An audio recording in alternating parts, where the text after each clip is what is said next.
Hi, dis weer eens ek, Madeleine. Welkom hier by Slaapstories vir groot mense. Jou weeklikse potgooi van 'n lekker Afrikaanse storie wat jou in die slaap sis. Julle weet wat om te doen, gaan piepie gou, moenie die honde vergeet nie en raak rustig. Ek is seker julle weet nou al van die informasie en donasies en borge en al daai boring dinge. Julle kan altyd op ons Facebook-page gaan loer vir meer informasie. Borge en skrywers, julle is ook baie welkom hier by ons. Stuur dit vir ons by slaapstoriesvirgrootmense@gmail.com. Maak nie saak of dit jou sussie is of jou klein kind of 'n ver langse agter klein neef nie. As jy op YouTube luister, like, comment en subscribe. En onthou, ons is ook op Patreon, so as jy die stories vroeër wil hoor of 'n spesiale eksklusiewe storie wil hoor, gaan join ons daar. Alle links is op ons Facebook-page en onder aan die potgooi informasie. Kom nou mense, word 'n droomwandelaar vir net $1 'n maand en kry 'n shout-out, 2 eksklusiewe episodes elke maand, vroeë toegang tot alle nuwe episodes en ou en nuwe episodes advertensievry. Vir minder vir die prys van 'n brood, kan jy lekker luister. En daar is meer as 100 ou episodes advertensievry, net vir julle genot. Hi mensies, so ons het vir julle goeie nuus en so 'n bietjie slegte nuus. Ons hoop julle sal ons bly vir die goeie nuus en nie te kwaad oor die slegte nuus. Kom ons begin by die goeie. Ou Ewald, wat die tegniese ouetjie is in die agtergrond, se passie en droom is om 'n chef te word. Maar soos julle weet, daai ding wat mens nodig het, geld, was nie daar nie. Toe, soos 'n wonderwerk word hy 'n pos as 'n chef by die alleroulikste kafeetjie aangebied en hy gryp dit natuurlik. So ons is baie bly vir Ewald. Maar dit beteken dat hy nou meer nie so baie tyd op sy hande het nie. Die arme ou werk nou 6 dae 'n week van 7 tot 8. So ons ou slaapstories sal moet afskaal, ongelukkig. Daar gaan van nou af net 1 storie 'n week wees. Of soos julle al agtergekom het nou onlangs.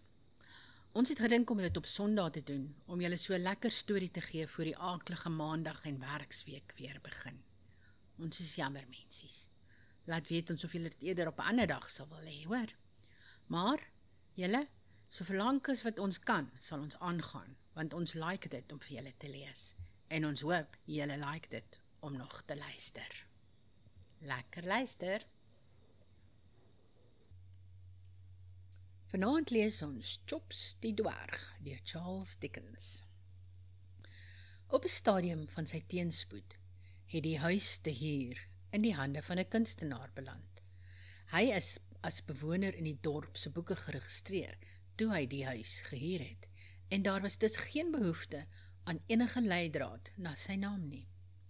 Maar hy self was moeiliker om te vind, want hy het 'n swerwerslewe gelei, en gevestigde mense het hom uit die oog verloor, en mense wat hulself daarop geroem het dat hulle fatsoenlik was huiwerig om te erken dat hulle ooit enigiets van hom geweet het.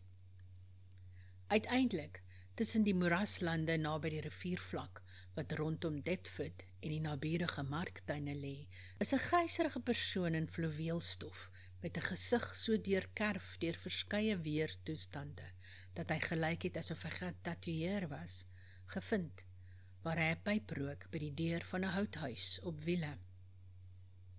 Die houthuis was vir die winter opgeslaan naby die mond van 'n modderige vlei, en alles daaromheen, die mistige rivier, die wassige moerasse en die stomende marktuine, het saam met die gryserige man gerook.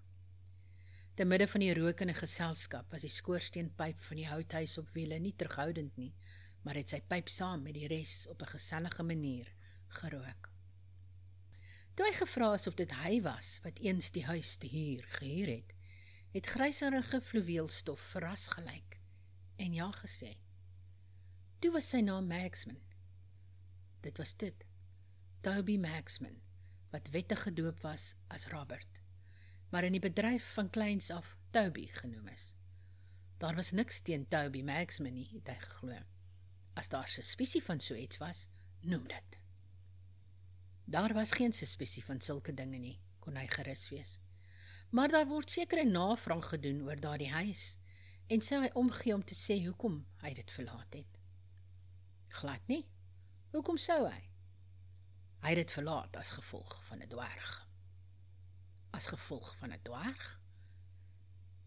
Meneer Magsman het stadig en met nadruk herhaal, as gevolg van 'n dwerg. Sou dit verenigbaar wees met meneer Magsman se geneentheid en gemak om as 'n guns 'n paar besonderhede te verskaf? Meneer Magsman het die volgende besonderhede verskaf. Dit was lank gelede om mee te begin, voor loterye en nog baie meer afgeskaf is. Meneer Magsman het rondgekyk vir 'n goeie staanplek, en toe sien hy hierdie huis, en hy sê vir homself, ek sal jou kry, as jy te kry is. As geld jou kan kry, sal ek jou kry. Die bure het lastig geraak en klagtes ingedien, maar meneer Magsman weet nie wat hulle almal wou gehad het nie. Dit was 'n pragtige ding. Eerstens was daar die doek van die skets van die reus in 'n Spaanse broek en 'n kraag uitbeeld. Probeer weer. Eerstens was daar die doek wat die skets van die reus en 'n Spaanse broek en 'n kraag uitbeeld, wat die helfte van die huis se hoogte was, en is met 'n tou en katrol na 'n paal op die dak opgetrek, sodat sy kop gelyk was met die borswering. Toe was daar die doek van die skets van die albino dame uitbeeld, wat haar wit hare aan die leer en vloot in korrekte uniform wys. Toe was daar die doek wat die skets van die wille Indiaan uitbeeld, wat 'n lid van een of ander vreemde nasie skalpeer. Toe was daar die doek wat die skets uitbeeld van die kind van 'n Britse boer, wat deur 2 luisslange gegryp word. Nie dat ons ooit 'n kind gehad het nie, of slange ook nie. Net so was daar die doek wat die skets van die wille esel van die prairies uitbeeld. Nie dat ons ooit wilde esels gehad het nie, of hulle as geskenk sou aanvaar het nie.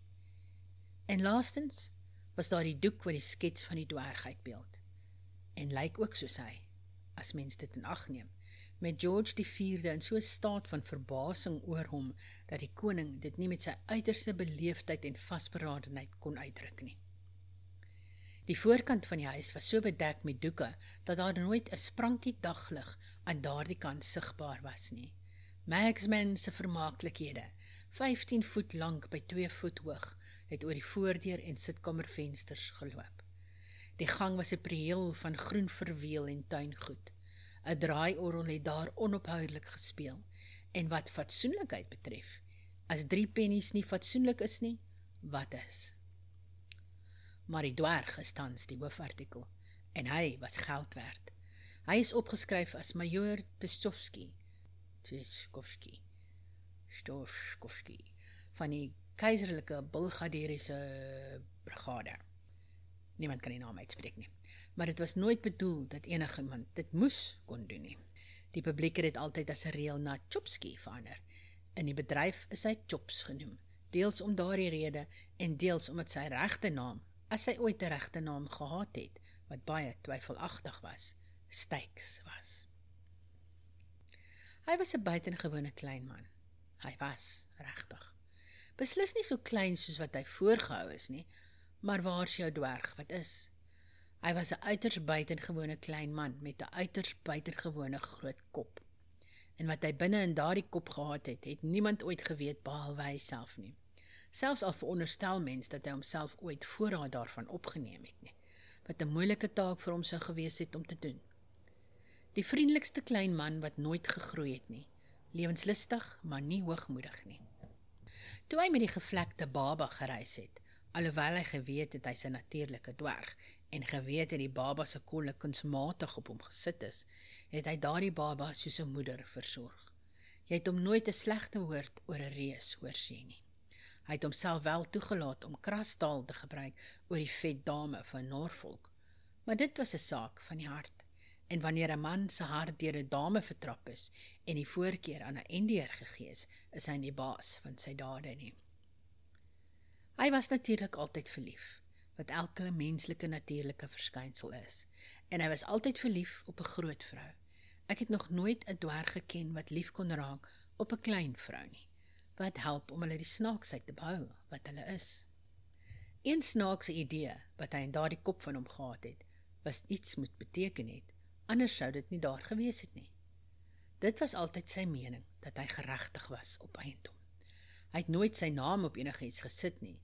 Hy was geleer om te skryf deur 'n jong man sonder arms, wat sy lewe met sy tone gemaak het, 'n regte skryfmeester was hy en het talle in die vak geleer.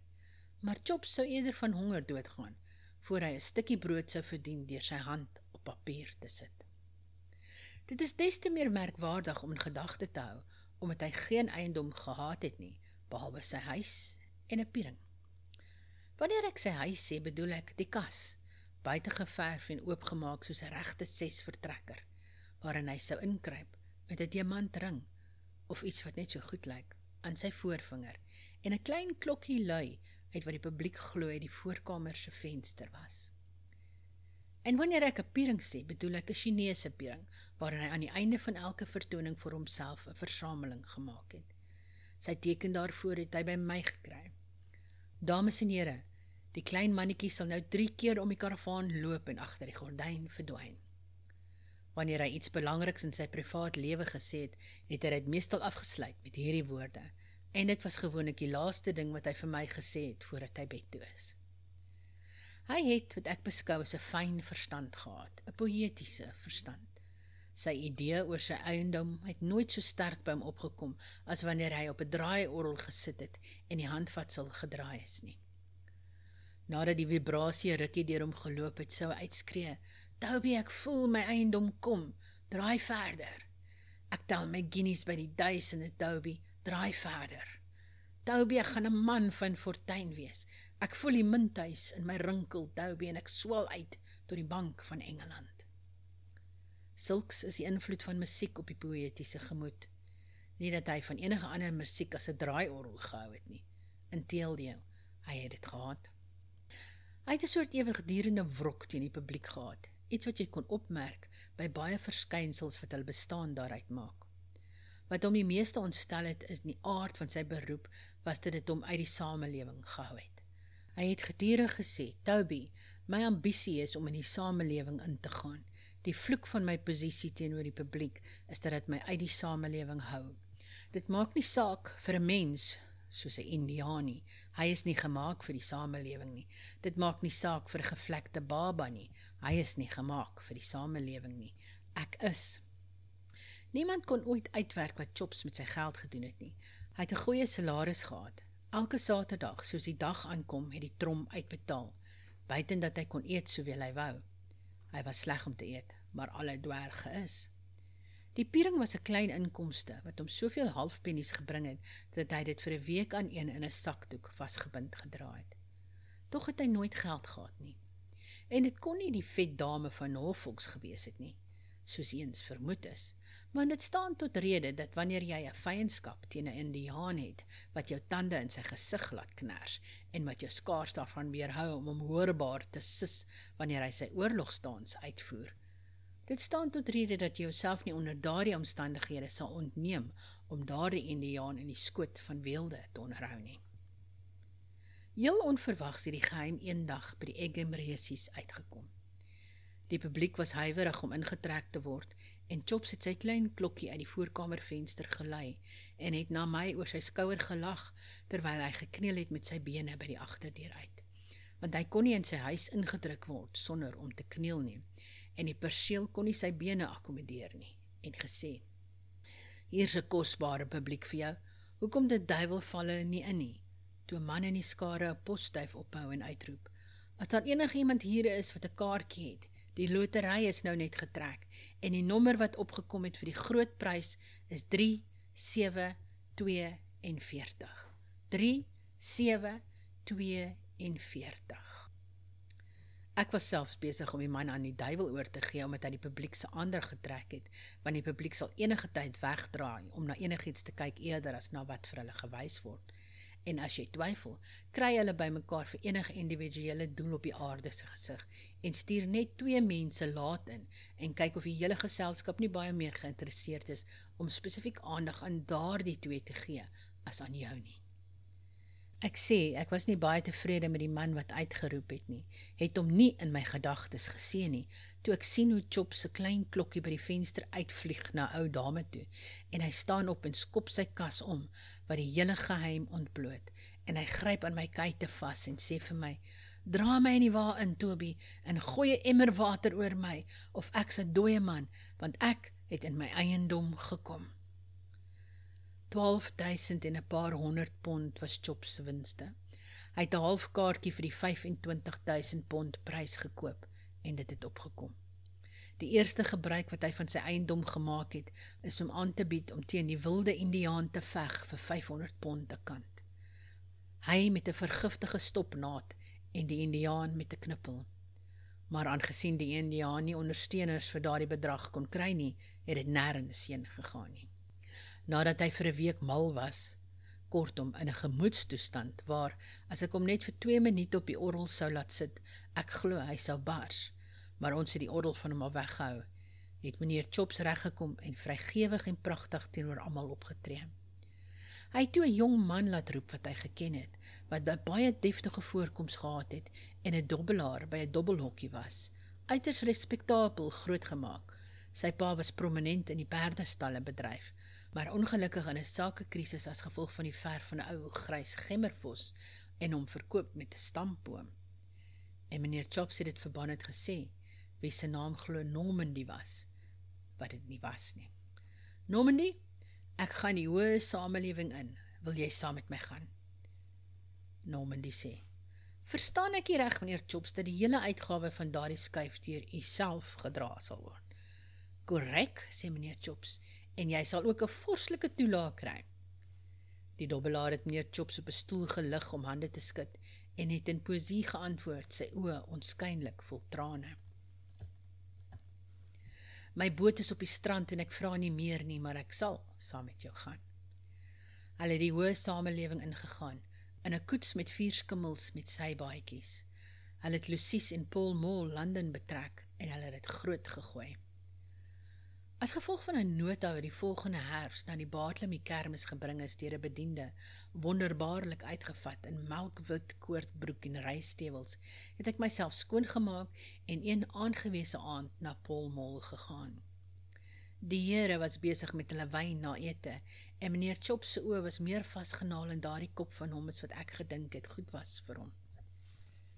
Daar was 3 van hulle in die geselskap, bedoel ek, en ek het die derde een goed geken.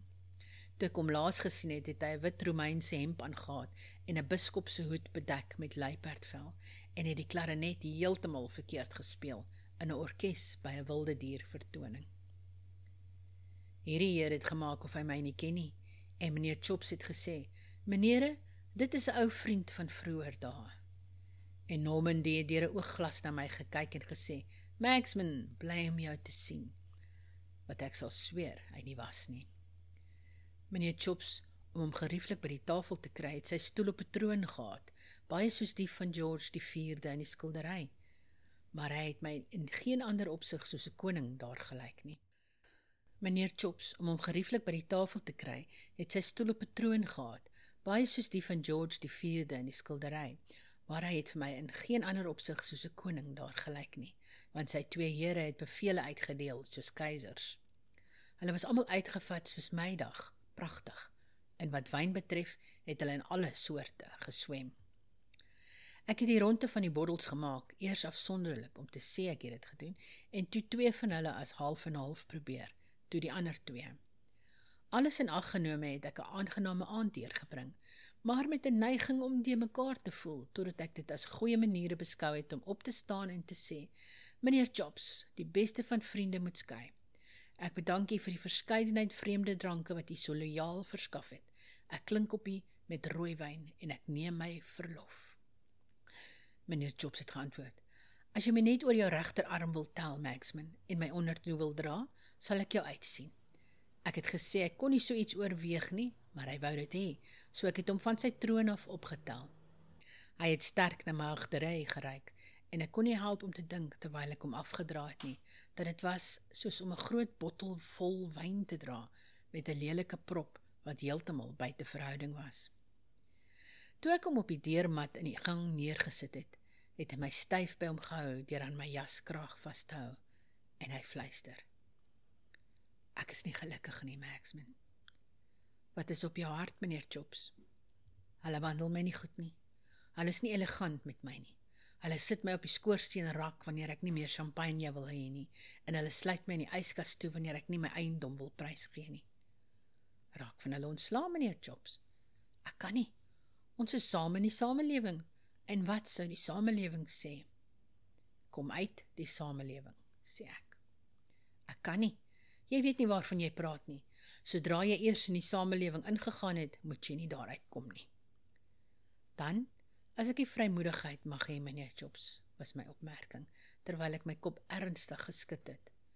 Dink ek, dis jammer, dat jy ooit ingegaan het. Meneer Chops het daardie diep kop van hom verstommend geskit en het 'n half dosyn keer met sy hand geslaan, met meer wysheid as wat ek in hom gedink het. Toe sê hy, jy's 'n goeie kerel, maar jy verstaan nie. Goeienag, gaan aan, Magsman. Die klein man gaan nou 3 keer om die karavaan loop en dan agter die gordyn verdwyn. Die laaste wat ek van hom op daardie geleentheid gesien het, was sy poging om op die uiterste rand van bewusteloosheid een vir een met sy hande en knie teen die trappe op te klim. Dit sou selfs vir hom te styl gewees het as hy nugter was, maar hy wou nie gehelp word nie. Nie lank daarna nie het ek in die koerant gelees dat meneer Chops in die hof voorgestel is. Dit was gedruk, daar sal onthou word, en ek het in my lewe opgemerk dat dit altyd gedruk word, dat dit onthou sal word, wanneer dit nie sal nie. Dat meneer Chops die individu van klein gestalte is, wie se briljante sukses in die laaste staatslotery soveel aandag getrek het. Wel, sê ek vir myself, so is die lewe, hy het dit uiteindelik ernstig bedoel. Hy het George die 4de verstom. As gevolg hiervan het ek daardie skilderdoek nuut laat verf, om met 'n sak vol geld in sy hand wat dit aangee aan George die 4de en 'n dame in volstruisvere wat verlief raak op hom in 'n pruik, swaard en 'n gespis. Perfek korrek. Ek het die huis gevat wat die onderwerp van die huidige navraag is, hoewel ek nie die eer het om bekend te wees nie, en het dit Magsman se vermaaklikhede daarin vir 13 maande bedryf. Soms een ding, soms 'n ander, soms niks spesifiek nie, maar altyd al die skilderdoeke buite. Een aand, toe ons die laaste geselskap uitgespeel het, wat maar 'n skugter geselskap was, weens die swaar reën, het ek 'n pyp gerook in die agterste kamer op die eerste verdieping, saam met die jong man met die tone, wat ek vir 'n maand aangeneem het, al het hy nooit regtig ingetrek nie, behalwe op papier. Toe ek 'n geklop aan die straatdeur hoor. Hallo, sê ek vir die jong man, wat gaan aan? Hy vryf sy wenkbroue met sy tone en sê, ek gaan my nie voorstel nie, meneer Magsman, en hy kon nooit enigiets voorstel nie, en was 'n monotone geselskap. Die geraas het nie opgehou nie, en ek het my pyp neergesit, 'n kers opgetel en afgegaan om die deur oop te maak. Ek het in die straat uitgekyk, maar niks gesien nie, en was van niks bewus nie, totdat ek vinnig omgedraai het, omdat iets te my bene in die gang ingehardloop het. Daar was meneer Chops. Magsman, sê hy, neem my terug op die ou voorwaardes, en jy het my. As dit gedoen is, sê gedoen. Ek was heeltemal verward, maar ek het gesê, gedaan, meneer. Gedaan op jou gedaan en dubbel gedaan, sê hy. Het jy 'n bietjie aandete in die huis? Met 'n agneming van daardie sprankelende verskeidenheid van buitelandse drankies wat ons in Pall Mall weggedrink het, was ek skaam om hom koue wors en Jennifer water aan te bied. Maar hy het dit albei aanvaar en vrylik geneem, 'n stoel vir sy tafel gebruik en op 'n krat gesit, soos ou tye. En ek was al die tyd stom geslaan. Dit was nadat hy die worsies heeltemal opgevreet het, beesvleis en volgens my beste berekeninge 2,25 pond, dat die wysheid in daardie klein man uit hom begin uitsweet het. Magsman, sê hy, kyk na my. Jy sien voor jou een wat beide in die samelewing ingegaan het en daar uitgekom het. Is jy uit, meneer Chops? Hoe het jy uitgekom, meneer? Uitverkoop, sê hy. Jy het nog nooit so wysheid gesien as wat sy kop uitgedruk het, toe hy daardie 2 woorde gebruik het nie. My vriend Magsman, ek sal in jou ontdekking meedeel wat ek gemaak het. Dit is waardevol. Dit het 12.500 pond gekos. Dit mag jou goed doen in die lewe. Die geheim van hierdie saak is, dat dit nie so seer is dat 'n persoon in die samelewing ingaan nie, maar dat die samelewing in 'n persoon ingaan. Nie heeltemal by sy betekenis gehou nie, het ek my kop geskit, 'n diep kyk op my gesig gesit en gesê, jy is reg daar, meneer Chops. Magsman, sê hy, terwyl hy aan my been pluk, die samelewing het in my ingegaan tot die waarde van elke sent van my eiendom. Ek het gevoel hoe ek bleek word, En hoewel ek nie van nature 'n dapper spreker is nie, kon ek skaars sê, waar is Normandy? Gevlug met die silwerware, sê meneer Chops. En die ander een, bedoelende hom wat vroeër die biskopshoed gedra het, gevlug met die juwele, sê meneer Chops. Ek het gaan sit en na hom gekyk, en hy het gaan staan en na my gekyk. Magsman sê hy, en dit het vir my gelyk of hy wyser word hoe hees hy ook al klink, die samelewing in die groot geheel is almal dwergies. By die hof van St. James was hulle almal besig met my besigheid. Almal het 3 keer om die karavaan geloop in die ou hofklere en eiendomme. Elders was die meeste van hulle besig om hulle klein klokkies te lei asof dit werklik was. Oral het die skottel rondgegaan. Magsman, die skottel is die universele instelling. Ek het besef, verstaan jy, dat hy verbitterd was oor sy teenspoede en ek het vir meneer Chops meegevoel. Wat vet dames betref, sê hy, terwyl hy sy kop met geweldige krag teen die muur stamp. Daar is baie van hulle in die samelewing en erger as die oorspronklike. Haar teenwoordigheid was 'n belediging vir smaak, net eenvoudig 'n belediging wat veragting ontlok het en my eie straf gedra het in die vorm van 'n Indiaan. Hier gee hy homself nog 'n geweldige hou. Maar hulle Magsman, hulle is uit op geldelike wins. Koop kashmir shawls, koop armbande, strooi hulle in 'n klomp, mooi waaiers en ander dinge in jou kamers rond. Laat dit bekend word, dat jy dit vrylik weggee, aan almal wat kom bewonder, en die vet dames wat nie vir 'n vaste bedrag op die drom optree nie, sal uit alle rigtings kom om rondom jou saam te swerm, maak nie saak wie of wat jy is nie.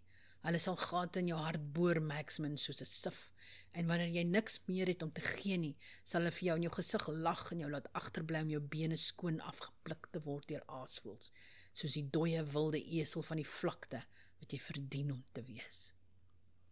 Hier gee hy homself die geweldigste hou van almal, en val neer. Ek het gedink hy's dood. Sy kop was so swaar, en hy het so hard gestamp, en hy het so stomp geval, en die worsagtige versteuring in hom moes so enorm gewees het, dat ek gedink het hy is weg. Maar hy het gou weer bygekom met sorg, en hy het regop op die vloer gesit en vir my gesê, met wysheid wat uit sy oë gestraal het, as dit ooit het.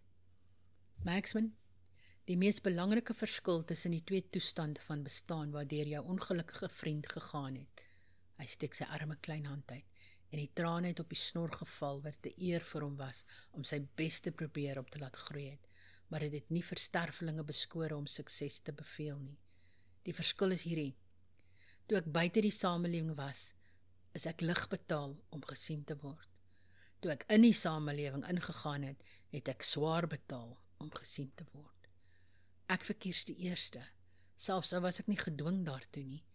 Kondig my môre weer uit deur die trompet op die ou manier. Daarna het hy weer glad in die lyn ingegly, asof hy met olie ingevry was. Maar die orgel is van hom weggehou, en geen verwysings is ooit gemaak, wanneer daar 'n geselskap teenwoordig was, na sy eiendom nie. Hy het elke dag wyser geword, sy sienings oor die samelewing en die publiek was helder, verwarrend en skrikwekkend, en sy kop het groter en groter geword, soos sy wysheid dit uitgebrei het. Hy het goed gevaar, en het die mense vir 9 weke uitstekend gelok. Aan die einde van daardie tydperk, toe sy kop 'n besienswaardigheid geword het, het hy een aand, nadat die laaste geselskap uitgestuur is en die deure gesluit is, 'n begeerte uitgespreek om 'n bietjie musiek te hê. Meneer Chops het ek gesê, ek het nooit die meneer by hom weggelaat nie. Die wêreld kon dit doen, maar nie ek nie. Meneer Chops, is hy seker dat hy in 'n toestand van gees en liggaam is om op die orgel te sit? Sy antwoord was hierdie: Toby, wanneer ek weer op die swerwerspad teëgekom word, vergewe ek haar en die Indiaan. En ek is gereed.